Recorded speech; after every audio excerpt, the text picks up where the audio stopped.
Yo, Marathon is way more beginner friendly than the game gets credit for. And if you don't believe me, check out what my homie Adventurous Crab 474 said. These are his words or their words, not mine, all right?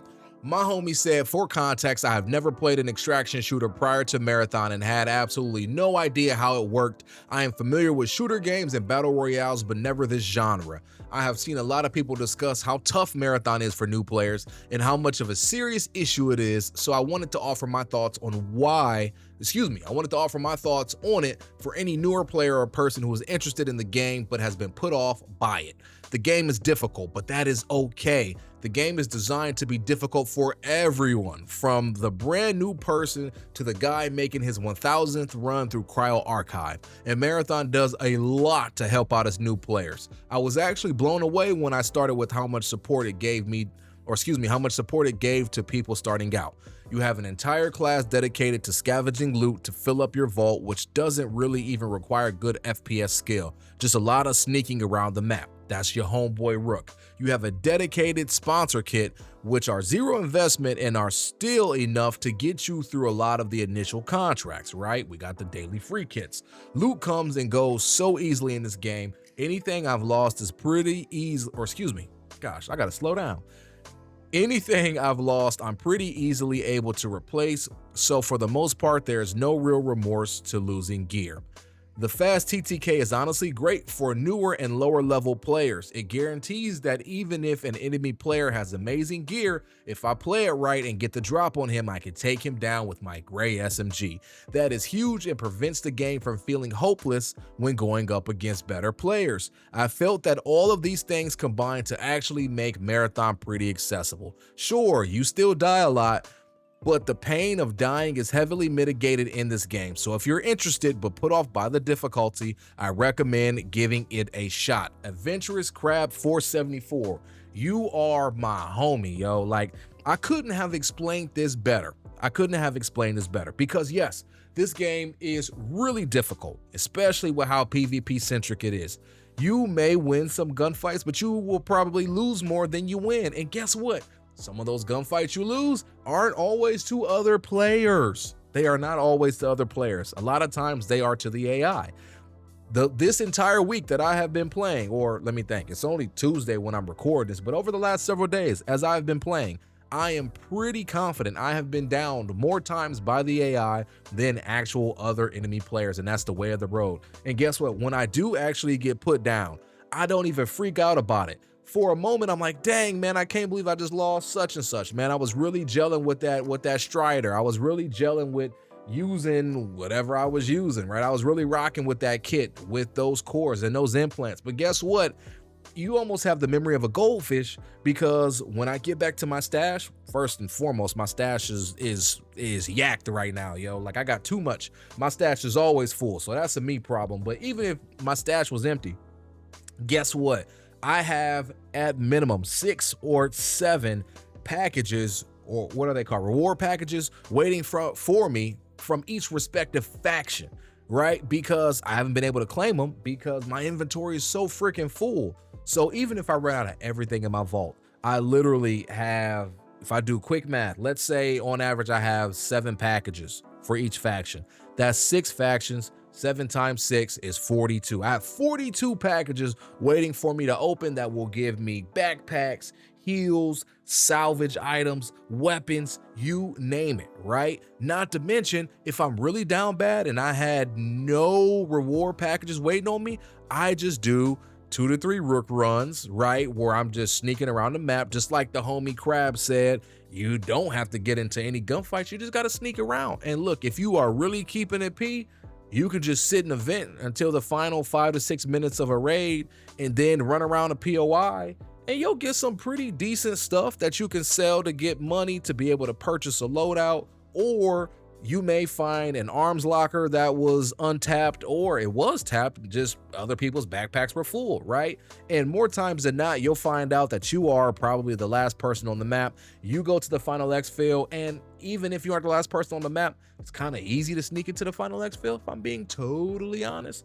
most final teams will smoke out that final exfil anyway. So with 5 seconds to go, you pop out from your hiding spot, run and slide into the final exfil. And guess what? Even if you get down, it doesn't matter, because you are already exfilling on up out of the map before they can even finish you, right? So again, there are so many opportunities to ease into this game, to have loot, and to be able to like really throw hands. Now, where the game does get frustrating, and I have to acknowledge this, is if you are having trouble completing missions, you know what I'm saying? So like a great example is if there's a mission that requires you to go to one point and go to another point and then successfully exfil, yes, that can get frustrating for sure, especially when you are trying to run to and from and you just keep getting caught by some little sneaky rat that doesn't want anything to do besides put you down.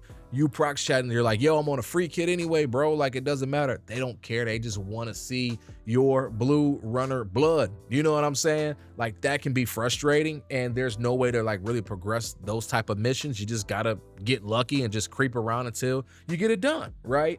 And you know, if there's a mission that requires you to exfil with a certain item or whatever, yes, I know that can be frustrating. There are some ideas I have to mitigate some of those missions that Bungie does not have in the game right now, but that's another convo for another day. So yes, that could be a pain point. Or if you're trying to upgrade a certain part of your upgrade tree with the respective faction, every time you acquire, I don't know, 20 diodes for you, or what do they call it? Yeah, unstable diodes, for you to be able to upgrade that one specific node you're trying to get in the Cyber Acme tree, and you just keep getting put down, that can be annoying. I wholeheartedly agree with that.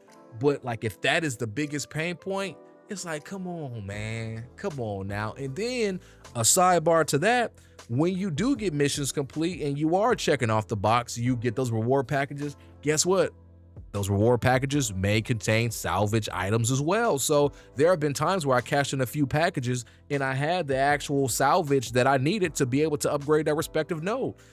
It happens. And if I'm not mistaken, I could be wrong here, don't quote me on this, I believe the higher the rank you are, the better the reward is in the package. Again, don't quote me, but that is my assumption, because I've heard people have been able to get purple barter items from certain Mida reward packages or Arachne reward packages as well. So I would assume there's a correlation there. Don't quote me on that. But still, again, this game has a lot of entry points for beginners to get in and actually like fall in love with the game. I think where Bungie messes up is they don't do the best job of freaking presenting this, yo. I don't know how they could do this. I don't know how they could market this or network this or anything like that. Again, no clue whatsoever, but Bungie does a terrible, terrible, terrible job of coming out and saying you have so many ways to acquire loot, and literally you are one run away from being back up. Like a great example, one of my homies, he doesn't quite play as often, so the last time we played, we got cooked and he burned through like half of his vault. When he came back, he did the cryo free kit that you get, you know. Actually, both of my homies did the cryo free kits, and we got so yacked because we put down a team that had a purple backpack, purple shield, man, purple weapons, like 15 heals, you know, 15 like advanced patch kit. Like literally, like my guy came out with all the patch kits, with all the advanced shield charges, with ammo, purple weapons and everything. He was like, yo, tell the homies we're back up. And guess what? We did another raid after that and we had similar success. So literally his vault went from being halfway like expunged to now he is like pushing the top of his, what's it called? He's pushing, not pushing, but he's dang near maxing out his vault again, is pretty much what I'm saying. And with better gear. With better gear, yo. So again, I just think Bungie does not do the best job in the world of presenting how like beginner friendly this can be for an extraction shooter, and how the barrier of entry isn't as high as it's perceived to be. When you just look at it from the outside in, I can understand how overwhelming and like chaotic and how like non-friendly this game can seem, but trust me when I say like this game is actually really darn beginner friendly, especially when you compare it to like an Escape from Tarkov or something. So ramble over, I'm gonna shut up. I'm going to pass the mic to you all. Let me know what you all think in the comments below. Do me the biggest favor in the world by supporting your boy by liking the video. That lets me know that you all enjoy these type of discussion videos and stuff where I'm just rambling. I'm just talking my talk, and you know, we have the opportunity to politic a little bit here. You know, hype the video. If you know how to do that, I still don't know how to do that, but if you do, be sure to hype the video. I appreciate it so much. And either way, I appreciate you for coming and watching. I love you all so much. Truly, truly, truly. I hope you all enjoy the rest of your day. Thank you all so much for coming and watching, and I will catch you all in the next one.